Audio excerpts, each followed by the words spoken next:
Muito obrigada aqui à Bibiana Ribeiro, psicóloga clínica do serviço da UCAD, para evitarmos estes comportamentos aditivos e dependências, porque é de pequenino que se começa a abordar estes conceitos de forma inteligente. Agora, o que é isto do inteligente? É isso que vamos aprender consigo, algumas dicas para, enquanto pais encarregados de educação, podermos fazer este trabalho de casa, não é?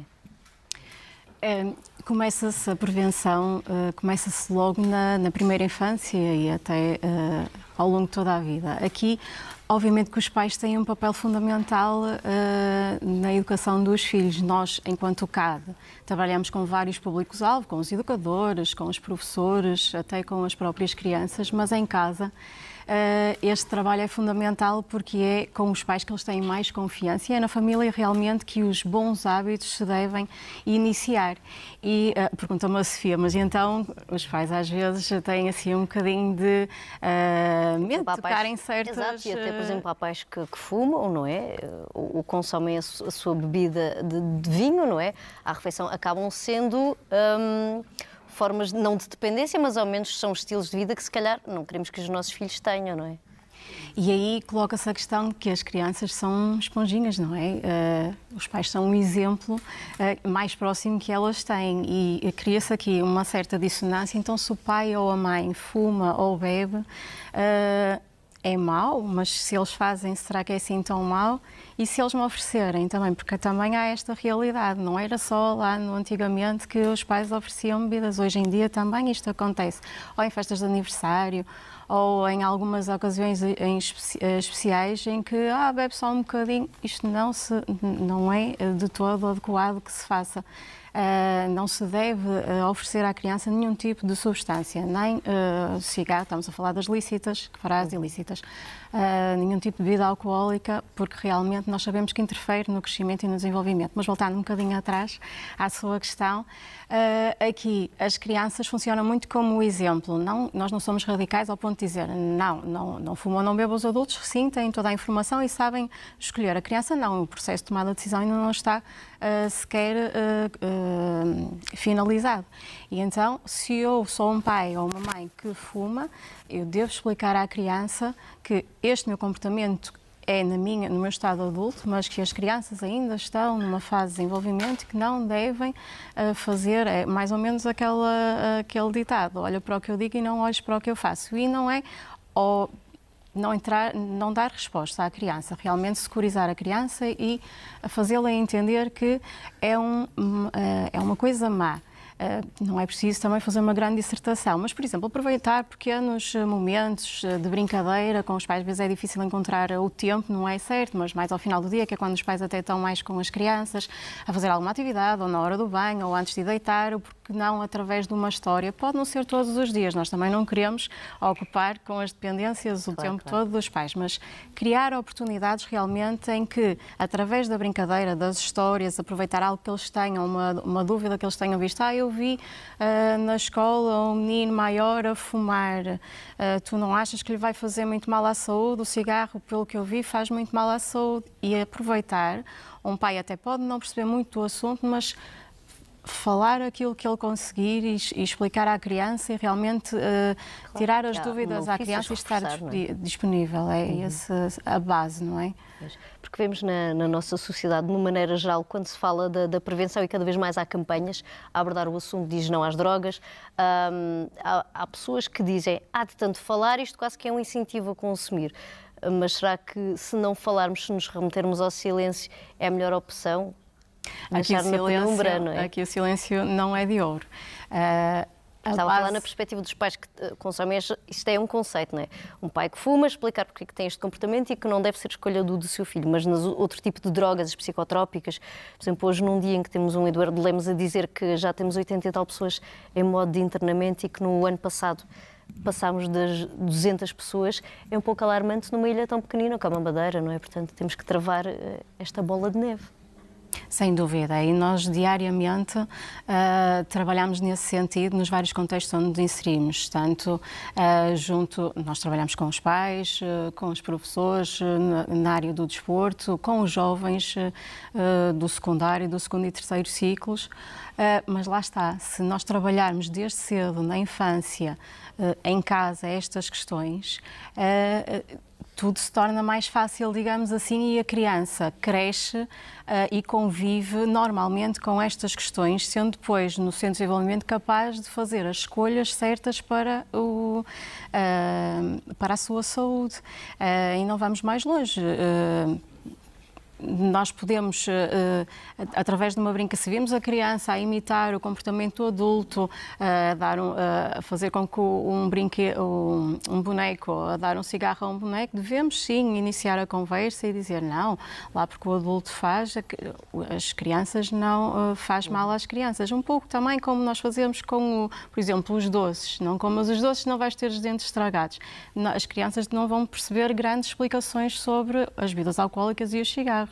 Claro que no primeiro ciclo já tem até no curricular estas temáticas. Aí sim podemos aprofundar, enquanto pais e educadores também, um bocadinho mais esta temática e dizer, e perguntar até exemplos, já viste, ou lembras-te daquela, ou numa festa de família que a pessoa, um tio, por exemplo, que ficou a andar um bocadinho diferente ou que ficou um bocadinho diferente no seu comportamento, as bebidas alcoólicas realmente provocam este tipo de alterações. Por isso é que nós não as devemos consumir, porque são realmente más para a saúde enquanto não formos adultos. Nós também temos aqui que balançar também a informação.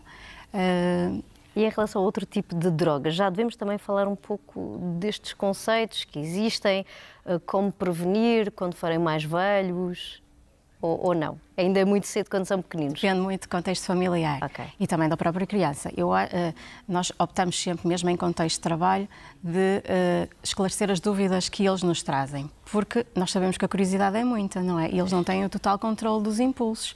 E se nós não queremos fazer o contrário, não é? Ser contraproducente e despoltar ali a curiosidade. Então, à medida que eles nos trazem as dúvidas, e quando são mais pequeninos, como convivem mais com as substâncias, o álcool e o tabaco, normalmente trazem mais essas dúvidas. Mas imagino cá, num contexto familiar, o consumo, porque há, não é, de outras substâncias, e a criança até convive no seu seio familiar, o pai, a mãe, o tio, ou muitas vezes a família alargada, há algum consumo de alguma outra substância ilícita, cannabis ou as drogas sintéticas de que tanto hoje se falou, como a Sofia referiu.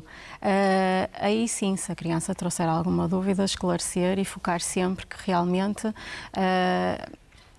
traz uma alteração ao comportamento e à saúde e securizar a criança, porque a prevenção, quando falamos em prevenção na infância, não nos focamos somente sobre as substâncias, a informação sobre a substância. Se nós trabalharmos a confiança entre a mãe e filho, ou pai e filho, momentos de qualidade, o pouco que tem, ser um momento de qualidade, não é eu tirar a dúvida à criança e virar costas ou estar no telemóvel ou fazer a vida de casa. Não, tem que ser um processo contínuo, enquadrado na educação de base. Estamos aqui a ficar com algumas luzes do que podemos aplicar, mas é como estava a dizer no início da conversa, há muito trabalho de bastidor que vocês fazem, vão às escolas, embora seja curricular, vão às escolas também para dotar de alguns recursos, também os professores e os próprios alunos, de certa forma, em sala de aula, não é? É verdade. Nós somos uma equipa pequena e temos que fazer valer os nossos recursos humanos. Então a estratégia que nós adotamos e que realmente nos tem valido, porque também temos profissionais do outro lado muito interessados nesta temática e que nos ajudam também a chegar ao público-alvo, que são os jovens e as crianças. Então, formamos e trabalhamos estas questões, damos ferramentas aos educadores, aos professores, de forma depois a que eles iniciem projetos, sempre com a nossa ajuda e troca de ideias, mantemos sempre o contacto ao longo do ano letivo, para que eles depois também implementem projetos de prevenção das dependências nos seus locais de trabalho, nas escolas, nas escolas de primeiro ciclo, segundo e terceiro ciclo. Temos alguns projetos também, curioso também, e de louvar, porque também trabalhamos a primeira infância e mesmo antes do nascimento trabalhamos com as mamãs e pré-mamãs, já para também iniciar toda esta temática em relação às substâncias, com as grávidas e com as recém-mamãs. E tem havido muitas dúvidas, acaba sendo um momento assim, de certa curiosidade, porque com certeza vocês preparam alguns conceitos, mas quando chegam ao terreno às vezes pode haver surpresas, não é? Tem sido engraçado o feedback que recebem quando vão para o terreno? É sempre curioso porque depende muito também da realidade, não é? Temos realidades diferentes, digamos assim, com experiências diferentes e que os professores também nos transmitem. Nós, por norma, falamos um pouco antes da formação com os orientadores, vermos também quais são as necessidades, o diagnóstico, aquilo que nós nos temos mais que focar, porque em alguns sítios temos que dar prioridade a certos contextos, quando há já alguns consumos por parte de alunos, nos mais velhinhos, ou quando sabemos que, quando chegam essas informações, pedidos de ajuda também dos próprios professores. Nós também temos um gabinete de apoio na UCAD, destinado a toda a população, maioritariamente são os jovens e os pais que já têm o contacto com algumas substâncias, em que nós seguimos e depois encaminhamos também para os diferentes centros de saúde, se assim for o caso, ou então ficam em seguimento connosco no Portanto, fazem uma espécie de primeiro encaminhamento. É isso mesmo, é isso mesmo. Que é muito importante.